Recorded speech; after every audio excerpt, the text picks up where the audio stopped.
नमस्कार. कधीकधी ना काही कौटुंबिक किंवा आर्थिक अडचणींमुळे आपलं शिक्षण मध्येच थांबतं. पण शिक्षण थांबलं म्हणजे आपलं भविष्य थांबलं असं अजिबात नाही. आज आपण महाराष्ट्र शासनाच्या एका अशा जबरदस्त योजनेबद्दल बोलणार आहोत, जी अर्धवट राहिलेल्या शिक्षणाला पुन्हा सुरू करण्याची एक नवी, दुसरी संधी देते. तर मग या संधीचा फायदा नेमका कसा घ्यायचा हे आपण अगदी टप्प्याटप्प्याने समजून घेणार आहोत.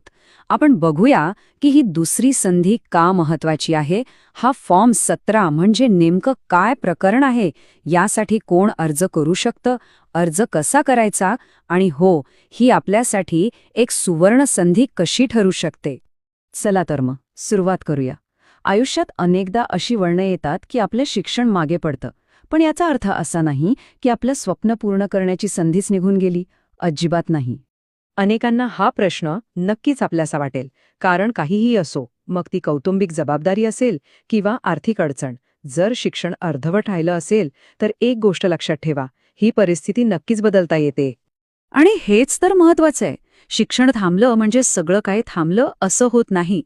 कधीकधी आपल्याला फक्त एका नव्या, ताज्या सुरुवातीची गरज असते, जी आपल्याला पुन्हा योग्य मार्गावर आणते. तर मग ही नवीन सुरुवात काय आहे? ती आहे फॉर्म 17. चला, आता आपण हा फॉर्म नेमका काय आहे आणि तो आपल्याला कशी मदत करतो हे जरा सविस्तरपणे बघूया. सोप्या भाषेत सांगायचं तर फॉर्म 17 ही महाराष्ट्र सरकारने सुरू केलेली एक खास सोय आहे. याच्यामुळे जे विद्यार्थी शाळेत जाऊ शकत नाहीत किंवा खाजगीरित्या अभ्यास करतात, ते थेट 10वी किंवा 12वीची बोर्ड परीक्षा देऊ शकतात. म्हणजे हा फक्त एक अर्ज नाही, तर शिक्षणाच्या मुख्य प्रवाहात परत येण्याचा एक अधिकृत मार्ग आहे. ओके, तर मग आता सगळ्यात महत्वाचा प्रश्न, या संधीचा फायदा नक्की कोण कोण घेऊ शकतं? चला, याची पात्रता आणि अटी काय आहेत ते नीट समजून घेऊ.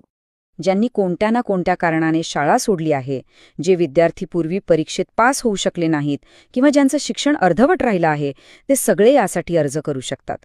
आणि एक खूप महत्वाची गोष्ट म्हणजे दिव्यांग विद्यार्थ्यांसाठी सुद्धा विशेष सवलती आणि सुविधांची तरतूद यात केलेली आहे. आता एक अत्यंत महत्वाची गोष्ट, जरा नीट लक्ष द्या. अर्ज करण्याची पद्धत फक्त आणि फक्त ऑनलाईन आहे. म्हणजे तुम्हाला वेबसाईटवर जाऊनच अर्ज भरावा लागेल. कुठलाही छापील किंवा ऑफलाईन अर्ज स्वीकारला जाणार नाही. ही गोष्ट पक्की लक्षात ठेवा. चला, आता अर्ज करण्याची प्रोसेस कशी आहे ते अगदी सोप्या स्टेप्समध्ये समजून घेऊया, म्हणजे कोणालाही ती किचकट वाटणार नाही.